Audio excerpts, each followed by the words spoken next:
That's not a comic book. Now that's a comic book. Let's go ahead and talk about The Unstoppable Wasp, Volume 1, Unstoppable. So, as I said with the Miss Marvel series, Simeon Scott, the Vacuuminator, was very kind and sent me a couple different volumes. Let's see here. Sent me a volume of Miss Marvel, sent me 2 volumes of The Unstoppable Wasp, and 1 volume of The Unbelievable Gwenpool.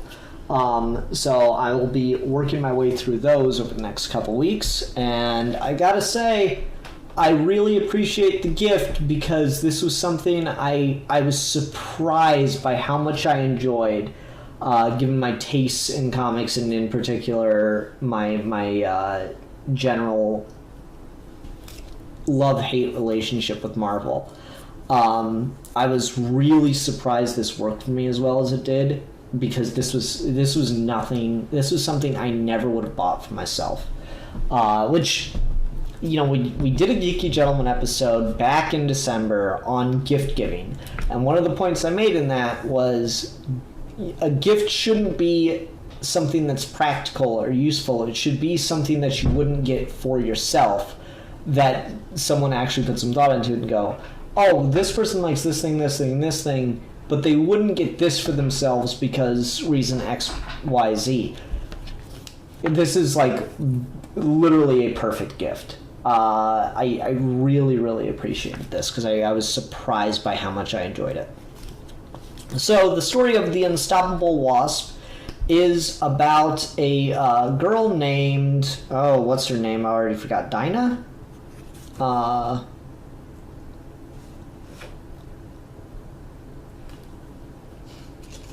Damn it, hold on. Let me just find the page where she goes over everything. Nadia. Okay. Her name's Nadia. So we get her origin in this page, and it's a lot of reading, but I really like just how well it explains everything. It does it all in a page, and that's very, very useful. All right. I'm the daughter of Henry Pym. He was a world-renowned scientist, but you'll probably know him best as Ant-Man. He was one of the first Avengers. What a lot of people don't know about my father, though, is that before he became a superhero, he did become a supervillain too. Before he became a superhero, he was married. His first wife, Maria Torivanya Pym, was the daughter of a Hungarian geneticist. It must have been love at first sight because they got married and Maria convinced him to take her back to Hungary for their honeymoon. And then one night, men appeared and pulled the love of his life away from him. Hank would never see Maria again, no matter how he looked. Maria died, but there was something Hank didn't know. When she was kidnapped, Maria was pregnant. She gave birth to a young girl just days before her death. She named me Nadia. It means hope. I was raised in a secret facility called the Red Room in Russia, where they train young girls to become weapons. Most girls become assassins, but they quickly realized that I took after my father. I was a natural engineer and quick study in physics, chemistry, and biology. They moved me to an isolated facility designed only for the brightest minds of the Red Room. They called it the science class. They sent me to work reading and experimenting. I saw work from S.H.I.E.L.D., AIM, Hydra, and the U.S. government. But the research I kept gravitating toward was all written by my father. He was so creative, so brilliant, they wanted me to replicate his work. And I did. I figured out the key to Pym particles, and that was the day I decided I was tired of daydreaming about my father. I would escape and go meet him. And she just kind of heads off into the world. I really, really like that. It's very comic book. Oh, this character you've never even heard of, secret origin. Like, it is pretty sketch, particularly with some of the background of this. I can't be sure of it, but it is pretty sketch that that's her origin. Oh yeah, this character no one ever knew about, and I don't know my Marvel history enough to say whether or not that character actually exists. Hank Pym's first wife, no clue. leaning on a no, just given some of the stuff that goes on in the background of Nadia's story. So Nadia's in the country, but she's trying to get U.S. citizenship because technically she's an illegal immigrant / refugee since she escaped from, the Red Room. But so like kind of the background thing that's making me, there's just no way. There's no way. The background thing is, we just need to prove that you're actually Hank Pym's daughter. And they don't get to a conclusion for that plot thread. That is clearly being set up. So, my theory, it's really early for fan speculation, but my theory is going to be, she damn sure is not Hank Pym's daughter. I think she's a clone. I'm going to go with that one. I'm going to go far out for that one. I think she is totally a clone of Hank Pym, and for whatever reason, they didn't get it dead on right, and she's a girl. That's my current theory. We'll see where that goes. But the rest of the story is just like Nadia, who's a fucking social butterfly, the Wasp. Social Wasp butterfly of bubbly personality, just instantly has people in love with her. She makes friends with everyone she meets, and is just the most social person. Like that little background I read on her, right? When she first walks into the immigration office, she sits down and talks to this lady who just the way they draw her, the way she talks, she just looks like a bit of a hard ass. Like someone who's kind of burnt out and who has seen way too much darkness in the world to have any hope left in her. And then you get Nadia talking about her origin, and then the lady's just so blown away. And he was dead. Oh no, that's so sad. You are too precious, Nadia, too good for this world. They kept you locked away all those years, and look at you, you're a little ray of sunshine. I absolutely love that. That's such a cool character dynamic, because Nadia's walking around in pretty girly clothes, honestly, for lack of a better way to describe it. It's all pretty blatantly, it's not like trying to, do the typical thing of dress a girl in men's clothes to show that she's, tough and not like other girls. No, she's wearing skirts and shit. Crop top, is that what you call that? Where like you can see the straps underneath, or you have the exposed shoulders. She's wearing very feminine clothing. So one of the things this is doing that I really like is it's playing off of a pretty stereotypical trope, which is, we've got a lead female character, but she might as well be a man.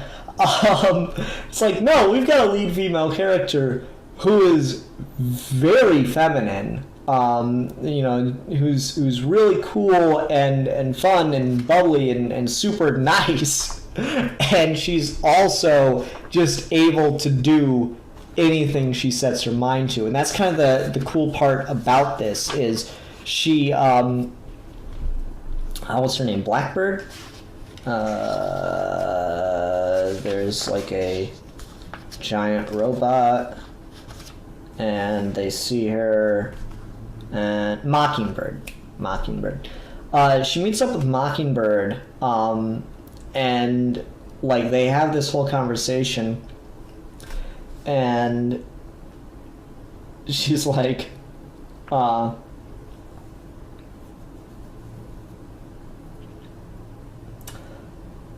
she realizes who Mockingbird actually is, like her actual name, and she goes, biologist Barbara Morse, like Project Gladiator Barbara Morse, like almost successfully reproduced the super soldier serum Barbara Morse.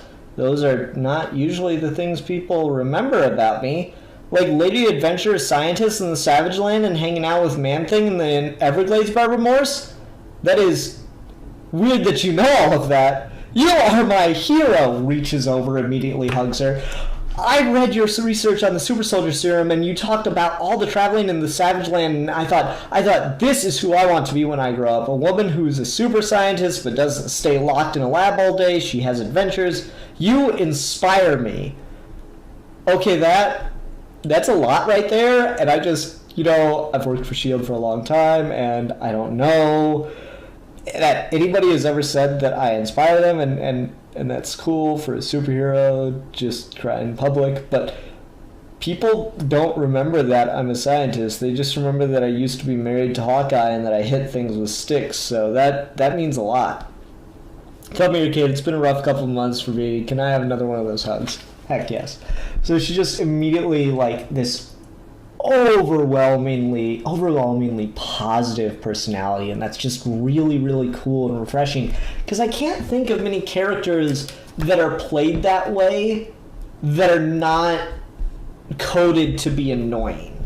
Like, I can think of characters that are like super excitable, super happy and go lucky kind of types, but anytime you see them, it's usually in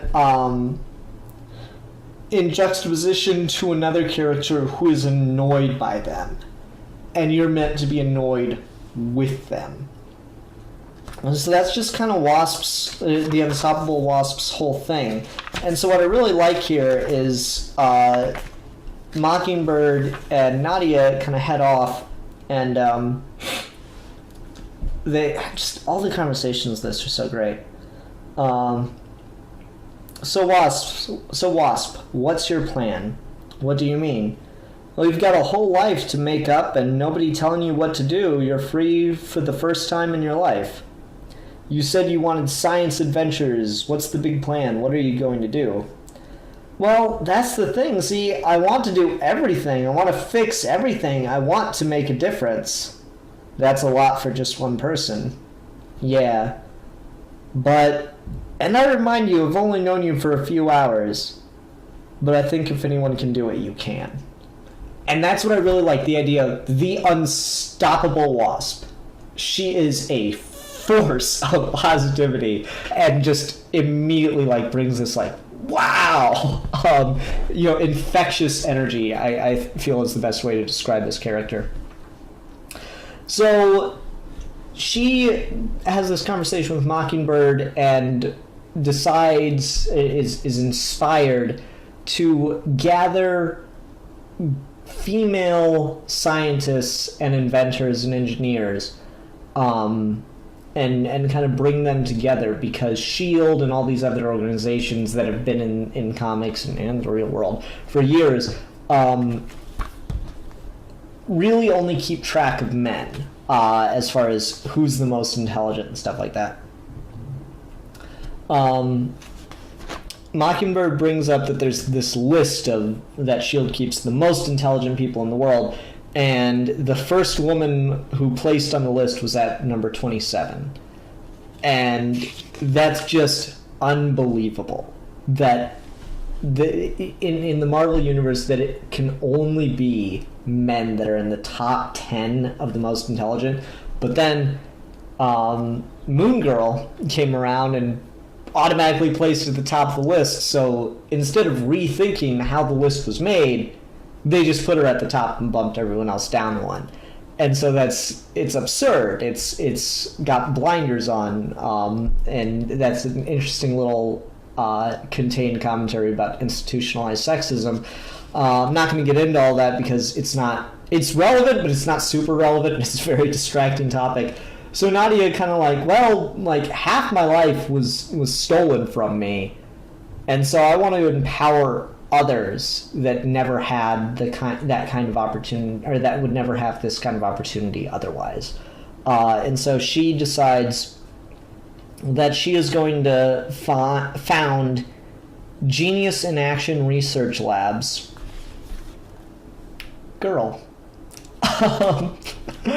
And she goes off, and the rest of the series is just about her trying to, recruit these girl geniuses that we've never heard of before. And she's just this absolute force of positivity, and it's just shocking. Also, there's a plot about a girl that she worked with in the lab, or in the Red Room, named Ying, who has been sent by the Red Room to recapture Nadia, or she'll die. And that's interesting because Nadia was like, this is the closest thing Nadia ever had to a friend before she escaped, and she was trying to plan a way to come back and get her out, but she just hadn't had the time yet because she'd only just escaped. And so this is like kind of getting in the way of that, and now it looks like it might be too late to save her. So yeah, that's kind of the subplot that's going on here. I will say I did have one complaint about the volume, or one really notable complaint about the volume. So we get to the end of the story where Ying reveals that if she doesn't bring Nadia in 36 hours, then her head's gonna blow the fuck up, Suicide Squad style. And then it's like this big dun dun dun, to be continued. You still got an issue worth of book left. You flip the page, and it's All New, All Different Avengers number 14, which is Nadia's been in the country for a matter of hours, and Janet, the former Wasp, Janet Pym, or whatever she's divorced now. Can't remember her original name. She works with her and saves her from being re-abducted and all this stuff. And then they see the start of the Civil War II stuff happening on screen. Nadia can't take it, and this is a really good story in and of itself. It definitely should have taken place beforehand. Everything about this should have I don't know the publishing order of these things. It may very well be that The Unstoppable Wasp #1 came out before this issue, but this issue definitely is supposed to take place before the events of this book, and it would make more sense if it was placed before the rest of the chapters in this book, if you're just going to include them all together.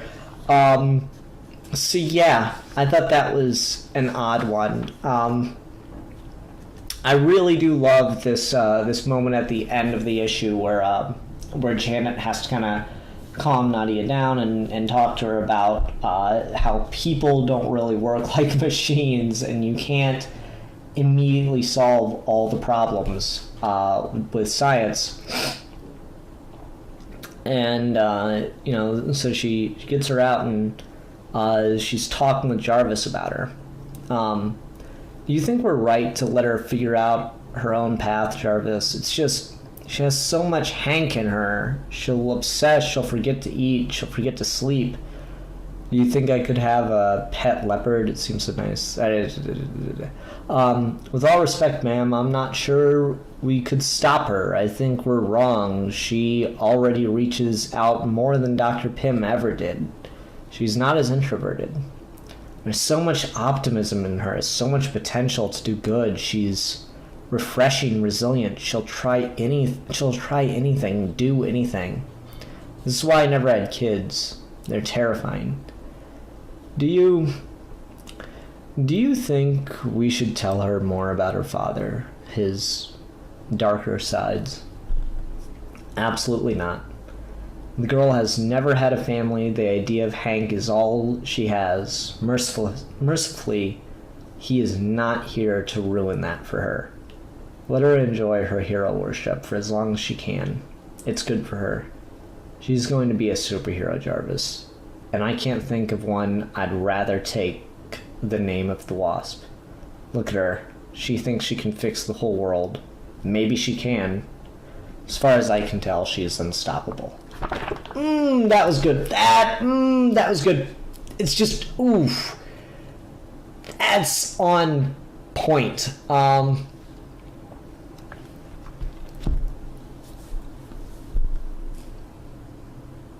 It's just really, really good character writing. Really refreshing, positivity. And it works so well since Marvel's pretty typically the more cynical, realistic universe. To have someone just be that, and infectiously happy and resilient is really cool. So yeah, I really, really did enjoy this volume. I am so excited that I have volume 2. I'm gonna have to check out more of it. Really, really good first volume. Instantly fell in love with the character. Very excited. I did say that, like, I should hate it because it does a lot of Marvel stuff that I typically hate. And I mean, I talked about that whole origin. It's just such a fucking mess of Marvel continuity. That is dependent on a lot of things. Like, Mockingbird at one point says to Wasp and Miss Marvel, "Wait, you guys know what the Red Room is? Is that just a thing people know about now?" And I'm like, yeah, it's wrapped up in the Red Room, and it's wrapped up in Hank Pym and Janet, and it's like this legacy character. It's a really complicated, convoluted ass origin, but it does it all in a page, and then it's kind of done with it. It still has some mileage. It still gets some stuff out of it, but it's not.